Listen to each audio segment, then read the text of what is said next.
আসসালামু আলাইকুম সুপ্রিয় শিক্ষার্থীরা, আশা করি তোমরা সকলেই ভালো আছো। আজকের ভিডিওতে আমি তোমাদের 5টি বহুনির্বাচনী প্রশ্নের উত্তর করে দেব। যেই 5টি বহুনির্বাচনী প্রশ্ন দিয়ে তোমাদের প্রতিযোগিতামূলক পরীক্ষা অংশগ্রহণ করতে বলেছিলাম। অনেকেই কমেন্টে সেই উত্তরটা জানিয়েছিল।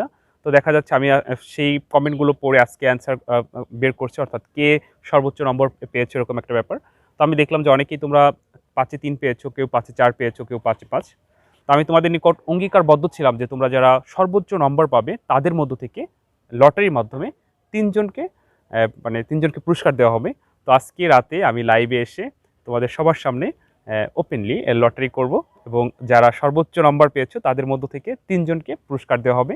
তো যেই 5টি প্রশ্ন মাধ্যমে তোমরা এই পরীক্ষায় কমেন্টের মাধ্যমে অংশগ্রহণ করেছিলে, সেই 5টি প্রশ্নের উত্তর আমি এখন করে দেবো। এই 5টি প্রশ্ন কিন্তু বিভিন্ন বোর্ডে আসছে, তোমাদের এমনিও জানা উচিত।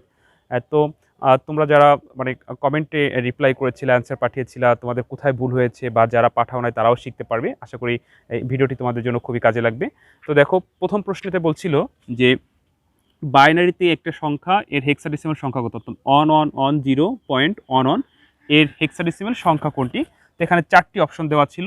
তো সঠিক অ্যান্সারটি হবে হচ্ছে গ, অর্থাৎ ইসি। যদি আমরা এটাকে হেক্সাডেসিমাল সংখ্যায় রূপান্তর করি তাহলে ইসি হবে। কিভাবে হবে? আমরা জানি যে বাইনারি থেকে হেক্সাডেসিমাল হচ্ছে 4 বিট, 8 4 2 1। তো এখানে দেখতেছি পূর্ণ সংখ্যা 4টি আছে, তাহলে 1 1 1 শূন্য, ভগ্নাংশ 2টি আছে। তো আমরা জানি ভগ্নাংশে যদি কম পড়ে যায়, অর্থাৎ বিট 4টি থেকে যদি কম পড়ে যায় তাহলে পিছনের শূন্য দিয়ে সেই সমান করতে হবে। তাহলে পিছনে যদি আমরা 2টি শূন্য দিই তাহলে 1 1 0 0।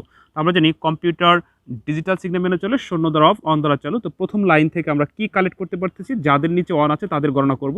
তো 8 4 12 আর 2 14, একের নিচে শূন্য, এক পাবো না। তো 14 মানে হচ্ছে ই পয়েন্ট, নিচে পাচ্ছি 8 আর 4 12, 2 এর নিচে শূন্য, একের নিচে শূন্য, তাহলে 2 আর 1 গণনা হবে না। তো 8 আর 4 12 হচ্ছে সি। তাহলে এক দাগের অ্যান্সার হবে সেই প্রশ্নটির গ, অর্থাৎ ইসি। আমরা 1 পেয়ে গেলাম। 2 ছিল 7810 এর বিসিডি মান কত? তো আমরা জানি বিসিডি কোড হচ্ছে 4 বিটের, 8 4 2 1। তো এই দশমিক সংখ্যাকে বিসিডি কোডের মাধ্যমে বাইনারিতে রূপান্তর করতে হবে। তো দেখো 78 আছে, তো 78কে যদি আমরা বিসিডি কোডের মাধ্যমে রূপান্তর করি তাহলে এখানে 7 বানাতে আমাদের কি প্রয়োজন? 4 2 1 8 প্রয়োজন না? তাহলে আমরা অ্যান্সার পাচ্ছি হচ্ছে 0 1 1 1। এরপরে 8 আছে, 8 বানাতে শুধু 8 প্রয়োজন, 4 প্রয়োজন না, 2 প্রয়োজন না, 1 প্রয়োজন না, তাহলে 1 0 0 0। এটি হবে অ্যান্সার। তো এই অ্যান্সারটি হচ্ছে 2 নম্বরের খ। তাহলে আমরা অ্যান্সার পেয়ে গেলাম খ। আরেকটি কথা তোমরা মনে রাখবা, সেটি হচ্ছে বিসিডি করতে কিন্তু এই সামনের শূন্য বাদ দেওয়া যাবে না। তো আমাদের 1 এবং 2 হয়ে গেল। এখন আমরা 3 নম্বরে দেখতে পাচ্ছি যে বাইনারিতে একটি বইয়ের দাম এত হলে দশমিকে কত?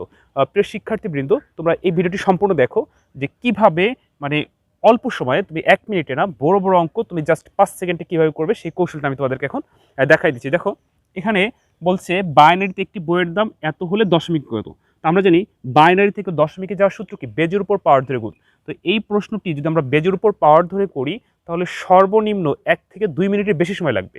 তো আমরা এখন কিন্তু 5 সেকেন্ডের মাধ্যমে এটা করতে পারি। কিভাবে দেখো, আর যদি পরীক্ষায় এই ধরনের প্রশ্ন আসে তোমরা কিন্তু ঠিক এই কৌশলটাই ব্যবহার করবে। এখানে দেখো কয়টা আছে? 1 2 3 4 5 6 7। আমরা 7 বিট পর্যন্ত আসবো। তো আমরা জানি প্রথম বিট হচ্ছে 1 2, অর্থাৎ 1 2 4 8 16 32 64। 1 2 3 4 5 6 7। আমরা 7 বিট পর্যন্ত আসছি কেন? এখানে 7টি বিট আছে। এবার আমরা এখানে যা আছে এটা লিখবো 1 0 0 1 0 1 1। তো আমরা জানি কম্পিউটার ডিজিটাল সিগন্যাল মেনে চলে, যাদের নিচে শূন্য আছে তারা গণনা হবে না। তাহলে 32 গণনা হবে না, 16 হবে না, 4 হবে না। তাহলে গণনা হবে যাদের নিচে 1 আছে। 64 আর 8 হচ্ছে 72, 72 আর 2 74 আর 1 75। তাহলে বাইনারিতে একটি বইয়ের দাম এত হলে দশমিকে কত? দশমিকে হচ্ছে কত? 75। এই 3 নম্বর প্রশ্নের এই 75 দেওয়া আছে খতে। তাহলে অ্যান্সার হবে কি? খ। তো আশা করি তোমরা বুঝতে পারছো। অর্থাৎ বাইনারিতে যদি থাকে দশমিকে যেতে বললে তোমরা বেজের উপর পাওয়ার ধরে গুণ করে বের করবে না, তাহলে অনেক সময় লাগবে। তোমরা এই কৌশলটি ব্যবহার করে বহু নির্বাচনী প্রশ্ন জাস্ট 5 সেকেন্ডের মাধ্যমে তোমরা অ্যান্সারটি করতে পারবে।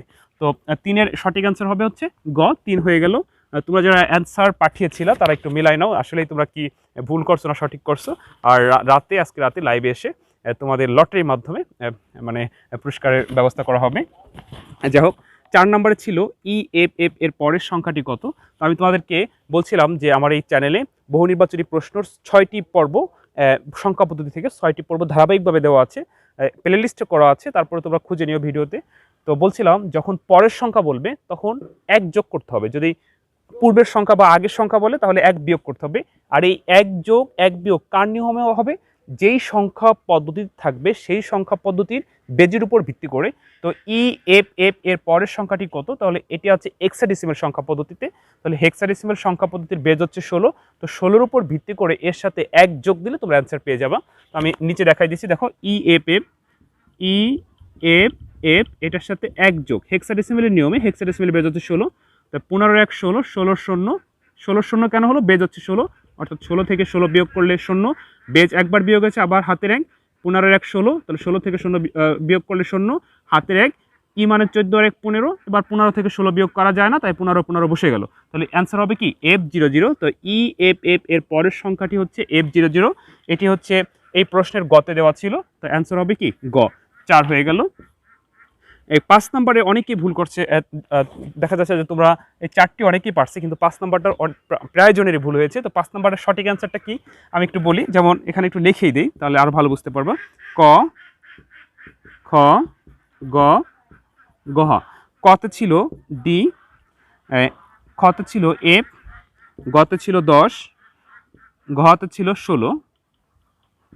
তো অনেকে এই 16 দাগিয়ে দিয়েছে, কিন্তু এটা হবে না, এটা ভুল। কেন দেখো, এরকম অনেক ফিল করছো তোমরা, এরকম হয়তো বা বুঝতে পারছিলা যে 4 8 12, অর্থাৎ সি মানে 12, তাহলে 4 4 করে পার্থক্য, 4 পার্থক্য 4 পার্থক্য 4 পার্থক্য হবে, তাহলে 4 আর 8 মানে 4 আর 4 এর পার্থক্য 8, 8 আর 4 এর পার্থক্য 12, তাহলে 12 আর 4 এর পার্থক্য কত 16।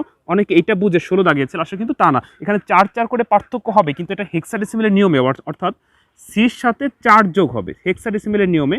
হেক্সাডেসিমাল বেজ হচ্ছে কত 16, সি মানে হচ্ছে 12, 12 আর 4 16, এখানে 16 বসবে না, 16-র কত 0, 16-র কত 0, আর বেজ একবার বিয়োগ হয়েছে হাতের এক বসে গেল, তাহলে কত হবে 10, অর্থাৎ সঠিক অ্যান্সার হবে গ, যে 4 8 C এই অনুক্রমটির পরের মান হচ্ছে 10।